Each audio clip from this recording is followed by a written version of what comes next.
for joining us. Thank you. Hassan, you are the co-author of ISIS Inside the Army of Terror, a really brilliant book that looks into the tactics of this terror group. So how would you analyze ISIS's resistance in Mosul, a resistance that some Iraqi officials have called crazy resistance? It is, and I think this is the resistance of Daesh inside Mosul is the realistic measure in which you can actually tell how powerful ISIS is and how committed their fighters are to the cause. This is in my opinion, this is the first real fight that ISIS has engaged in a very serious manner. They want to, they want to defend the city. They have been preparing to defend the city for 2 years since the first airstrike inside Iraq against the organization in 2014, in August 2014. So this is how the organization typically works. They rely so heavily on suicide attackers. They rely on very highly mobile, easy to move units that they can fight and they can hide and they can surprise and launch surprise attacks against the enemy. Of course, ISIS places a lot of importance on Mosul, but I want you, Daniel, to talk about that. Why is Mosul important as a predominantly Sunni city for ISIS? It's where the caliphate was announced.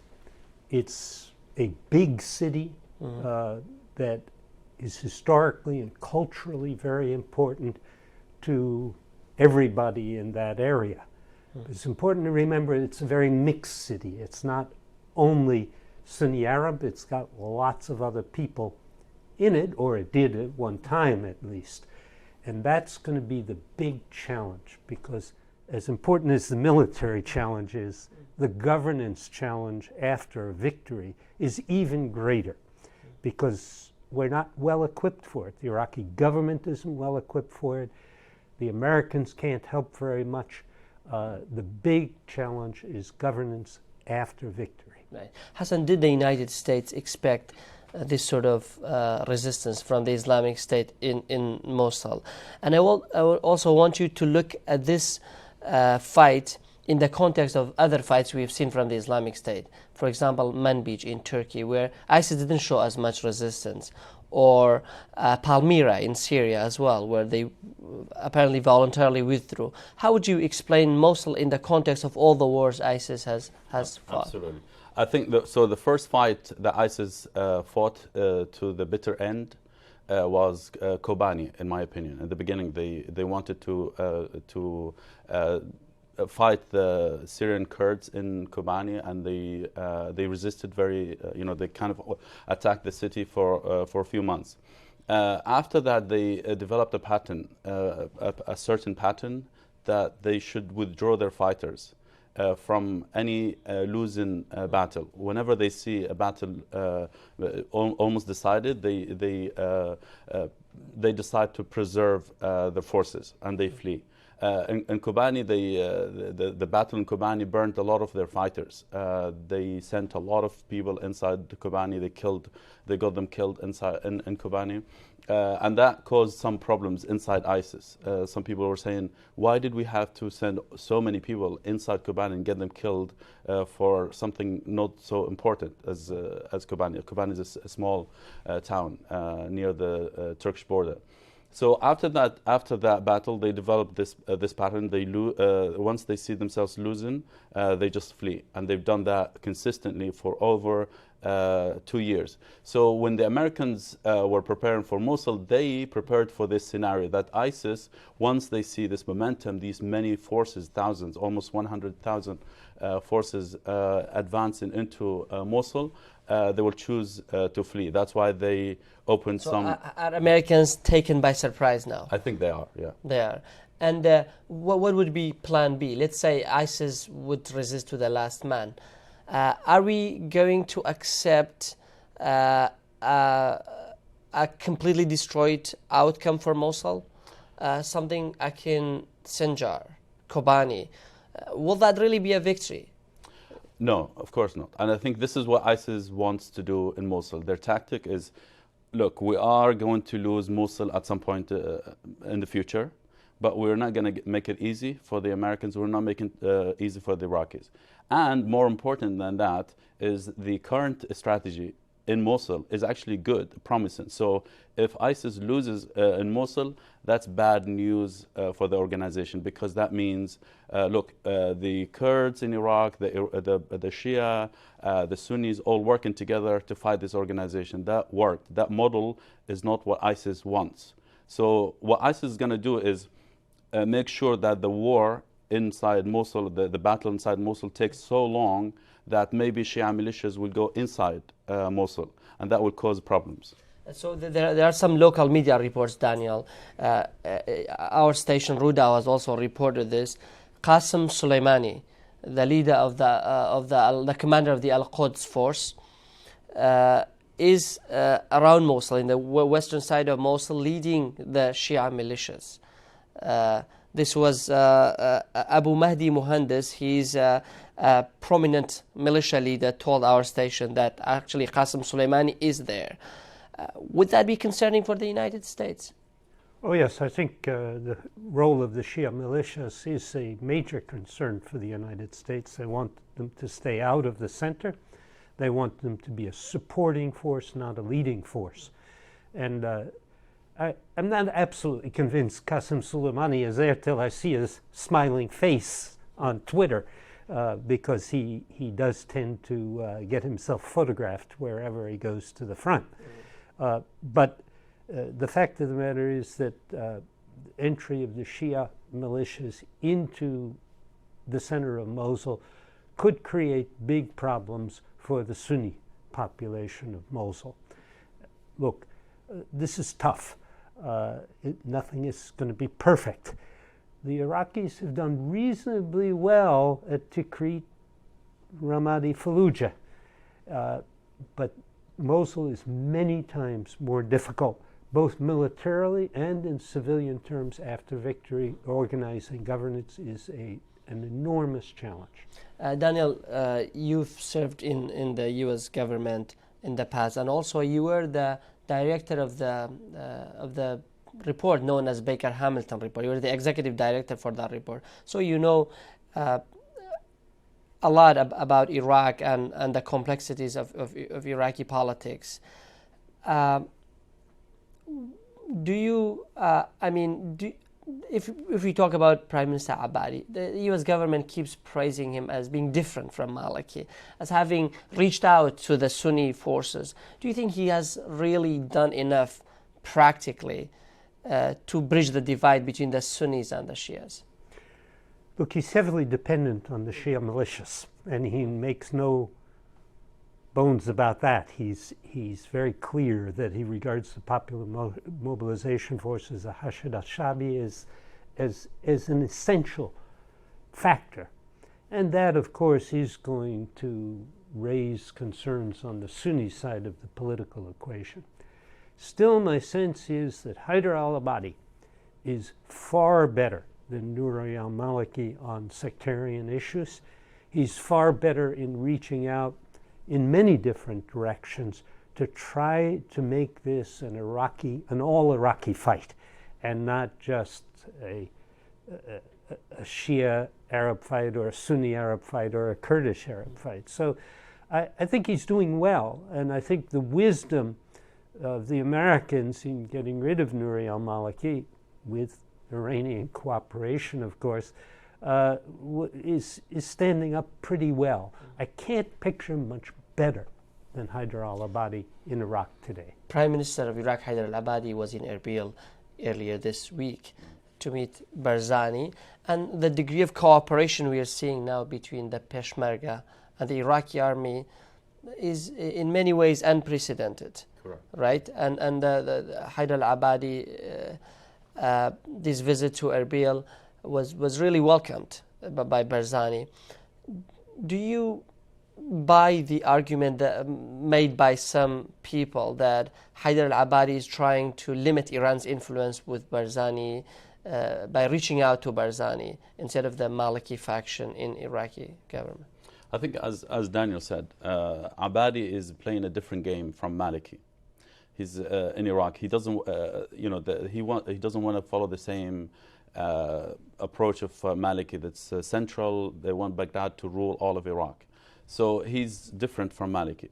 But I don't buy the fact that he wants to limit the Iranian influence. I think we have to continue to think that Baghdad and Prime Minister Abadi still thinks of Iran as a very strategic, very important ally, more important than any other force in the region and internationally. Look, so the different optics that we see now between Baghdad and Kurdistan, I think it's temporary. Abadi thinks that they need to work together because they he wants to make sure that all forces are fighting against ISIS, and then after that he would have the legacy that he has saved Iraq from a certain thing. But certainly, I think the cooperation between the Kurdistan and Baghdad is unprecedented. Officials in Baghdad say that. So when you say it's temporary, do you mean it's tactical just for the Mosul operation, and after Mosul is possibly retaken, we will be back to square one of the disputes of politics between Baghdad and Erbil? Yeah. It's temporary in that sense. That's tactical. It's needed. It's urgent. They need to work together because of Mosul and because of other issues, economic issues and governance, and how to also work with the Sunnis to kind of govern Nineveh after ISIS. But also there's an important thing, which is the mood in Iraq has changed, as you know very well. Shia in Baghdad think they've won the war against ISIS and they've done it themselves. But also they think that they need to work with the Sunnis in order, in a certain way, to make sure that ISIS doesn't come back to their areas. But they need that to be achieved on their terms. And also they did that with the Kurds. They think that they have the upper hand now. They're more powerful than before. They're more secure than before. So they feel more confident than before. That makes them less paranoid than Maliki, for example. So they want to work with as many people as possible because they think that's more durable for the current political order in Baghdad. Daniel, the Mosul war is perhaps the biggest test for President Obama's degrade and defeat strategy. If the Iraqi forces, including the Kurdish forces, don't achieve a clean victory in this city, the strategy, what the critics have said about this strategy, they have slammed it as no strategy, actually, is true, right? It's hard for me to picture that there won't be eventual victory in Mosul. I think the forces, the coalition forces, will succeed in Mosul. The question is how much damage is done to the city and to relations with the local population by this military operation. But look, people who fight together, even in a coalition fashion, often end up with changed relationships afterwards. So I think Haider al-Abadi's big hope, in my view, is that the fight for Mosul will unify Iraqis of different sects and ethnicities and will enable Iraqi politics in the future to be quite different from Iraqi politics in the past. And Hassan has pointed to the question of decentralization, on which Haider al-Abadi has a dramatically different view from Nouri al-Maliki. And that's an opening for Iraqi politics. If the Shia can accept a decentralized Iraq, a relatively autonomous Kurdistan, one or more regions that are basically majority Sunni in other provinces, that could change the politics of Iraq in fundamental ways and enable a more peaceful outcome in due course. So Hassan, going back to the military challenges facing the Iraqi forces inside Mosul, in your book you've talked to former ISIS members in Syria and I think in Iraq as well. So they tell you a lot about how ISIS works. So like if going back to Mosul, what makes an ISIS fighter want to die for Mosul? And just on another note, the Chancellor of the Security Forces for the Kurdistan Regional Government, Masroor Barzani, has said that we should expect that ISIS trap entire neighborhoods with explosives. Right. That entire neighborhoods might explode in Mosul. Yeah. They have done this before in Ramadi. It proved a big challenge for them to, bring back the displaced people into Ramadi. That caused people to think that maybe they were displaced because of some ethnic cleansing or some sectarian cleansing there. So to go back to your question, people fight with ISIS. The people who fight with ISIS, they are obviously, they're more zealous, they're more fanatic than any fighter in any other group. They are indoctrinated. They believe in this very clear identity-based rhetoric and narrative within ISIS, that you are Sunni and you're fighting for religious cause and also for Sunnis. So it's a nationalist, but also it's a nationalist in sense of identity, Sunni as a nation, and so on and so forth, and as a religious doctrine. So it's a mix of these, and that's why what makes their fighters so fired up. They want to fight to the end, and obviously they believe in martyrdom and so on and so forth. So it's the interesting thing is. What do you think would be the greatest military challenge in Mosul? Have you been in Mosul? Are you familiar with what Mosul? I haven't been to Mosul, but the challenge is because it's a big city. It's like populous city. It has more than 1.5 million at least people inside Mosul, and the challenge is that ISIS has decided to stand and fight inside Mosul. That's really the challenge. Compared to, for example, Fallujah, they decided even before they withdrew that they were going to withdraw. And that's why they withdrew over very quickly towards the end. They withdrew from several neighborhoods over more than a week. So in Mosul, it's a different game. ISIS, for the first time, ISIS leader Abu Bakr Baghdadi came out and said, you cannot flee. You need to stand and fight inside Mosul. The audio recording that came out last week. Daniel, I want you to comment on the participation of the Peshmerga in this fight.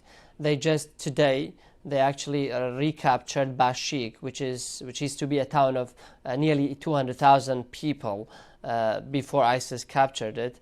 It's in the northeastern side of Mosul. Why did the Pentagon or the United States want the Peshmerga to be part of this fight? The Kurds say Mosul is not predominantly Kurdish, it's predominantly Arab. And why did they participate themselves, and why did the United States want them to participate? I think they were needed militarily. I think they have a good record, they have a lot of experience, and I think they are respected as fighters by the United States, and have a good relationship with the American forces and are trusted by the American forces, which is terribly important. But in addition, I think there is a sense in which this fight for Mosul has become a kind of founding battle of a new Iraq, and they want Kurdistan in on that new Iraq. Kurdistan already has a great deal of autonomy. It governs itself in many respects, has its own parliament, has its own police, has its own military force.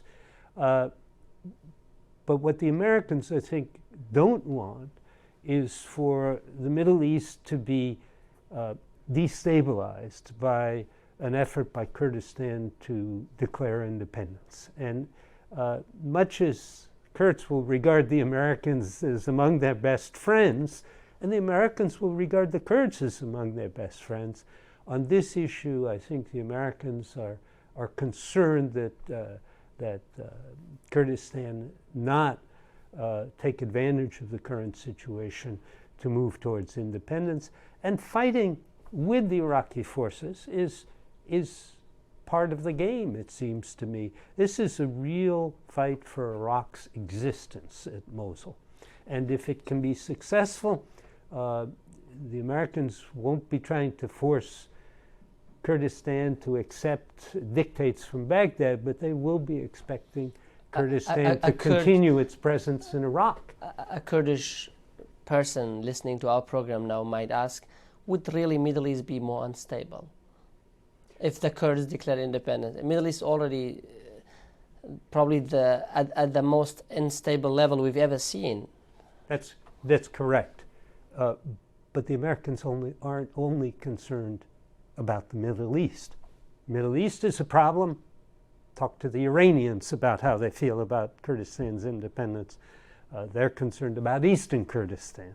Talk to the Turks today, not the Turks who a year or two ago seemed very soft on this issue, but the Turks who are now arresting Kurdish politicians, parliamentarians.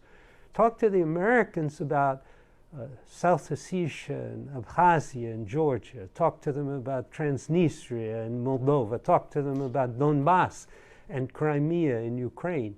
The problem from a global perspective is that Kurdistan independence could set off a chain reaction that would assist the Russians in their effort to fracture states in Europe as well as in the Middle Hassan, East. briefly, in like probably 20 seconds, do you expect Mosul fight to be over by the year's end? No. I think it will take some time. And also the protracted part of it, it will take time even if the Iraqi forces declare victory if they reach the center. Thank you very much, Hassan. Hassan, the author of ISIS Inside the Army of Terror, and Daniel Serwer with the Middle East Institute. بینەران و بیسەرانی بەڕێز و خۆشەویستی تۆڕی میدیای ڕووداو تاوەکو بەیانی بۆ ئاڵلقەیەکی دیکەی بەرنامەی مووسڵ لە چاوی واشنگتنەوە هەر شاد و بەختەوەر بمێنن.